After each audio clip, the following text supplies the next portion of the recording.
देश कसरी चल्छ कहिल्यै सोच्नुभएको छ? कसले बनाउँछ नियम कानून अनि कसले गर्छ तिनलाई लागू? आउनुहोस् आज हामी नेपालको शासन प्रणालीको भित्री तहसम्मै पुगौं, ती 3 स्तम्भहरू जसले हाम्रो लोकतन्त्रलाई अड्याएर राखेका छन्।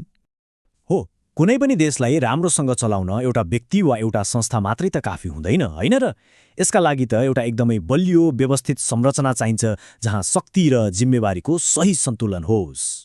हो, नेपालको राज्य सञ्चालन पनि यस्तै 3वटा अङ्गमा टिकेको छ: व्यवस्थापिका, कार्यपालिका र न्यायपालिका। यिनलाई राज्यका 3 स्तम्भ पनि भनिन्छ।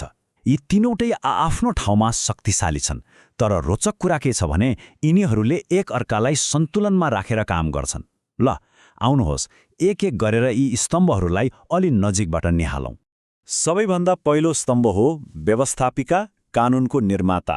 देशको भविष्य कस्तो हुन्छ, विकासको बाटो कता जान्छ र हामी नागरिकले के गर्न पाउने वा नपाउने हो, यस्ता महत्त्वपूर्ण कुराहरूको नक्सा कोर्ने काम यही अङ्गले गर्छ।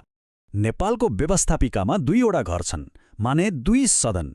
पहिलो प्रतिनिधि सभा, जहाँ जनताबाट सिधै चुनिएका 275 सदस्य हुन्छन्, जसको कार्यकाल 5 वर्षको हुन्छ।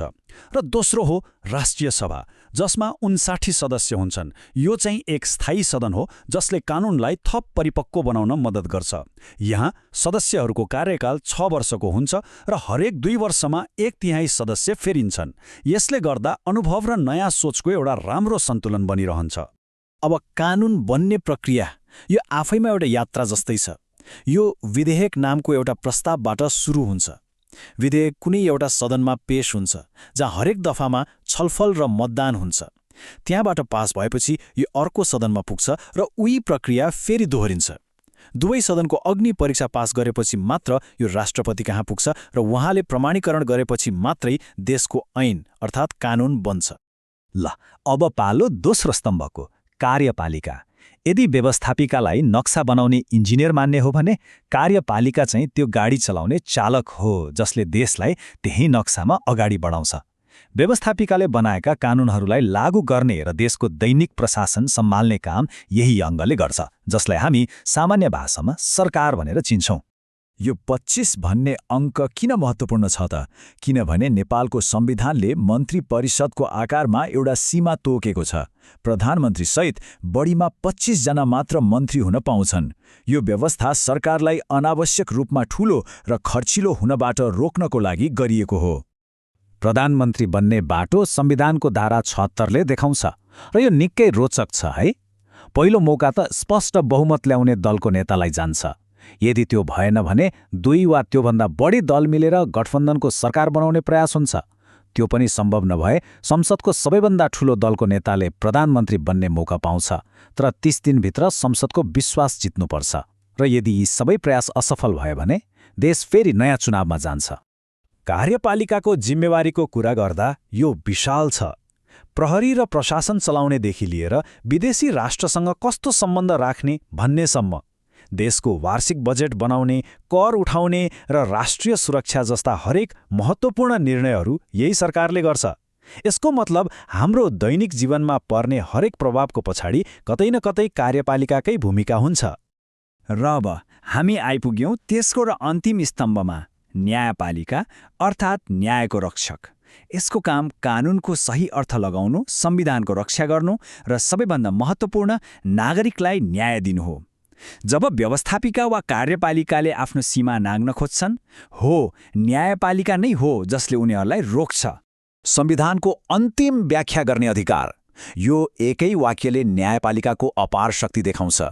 देशको मूल कानूनमा के लेखिएको छ त्यसको अन्तिम र आधिकारिक अर्थ के हो भनेर फैसला गर्ने अधिकार सर्वोच्च अदालतसँग मात्र छ।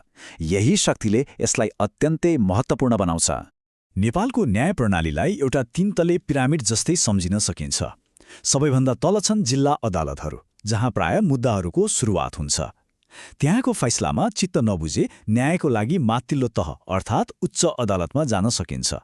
र सबैभन्दा माथि छ सर्वोच्च अदालत, जुन न्यायको अन्तिम ढोका हो। अब सायद सबैभन्दा महत्त्वपूर्ण कुरा आउँदैछ।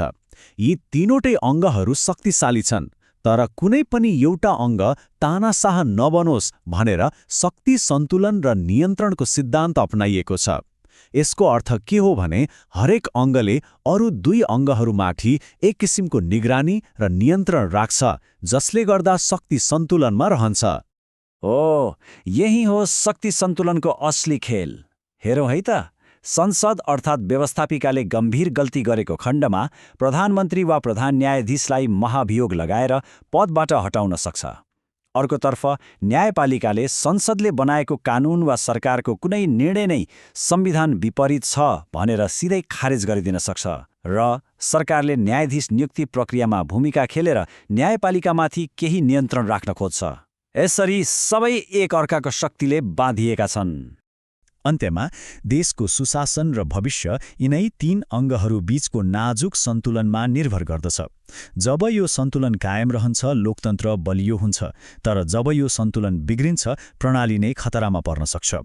अब प्रश्न उठ्छ, के आज हाम्रो देशमा यो सन्तुलन साँच्चै कायम छ त?